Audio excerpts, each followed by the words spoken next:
Kompas Update dipersembahkan oleh Prenagen, nutrisi lengkap ibu dan buah hati.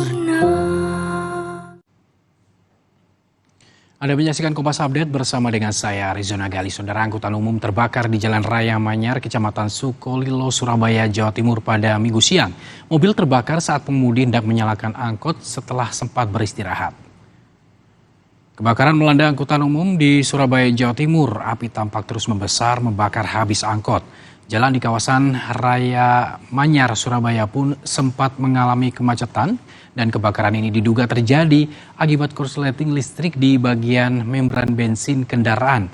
Angkot terbakar saat akan berangkat untuk mencari penumpang setelah sempat beristirahat. Api padam setelah 1 unit mobil pemadam kebakaran dikerahkan ke lokasi.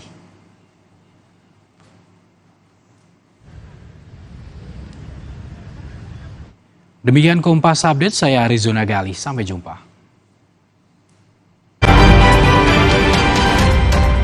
Kompas Update dipersembahkan oleh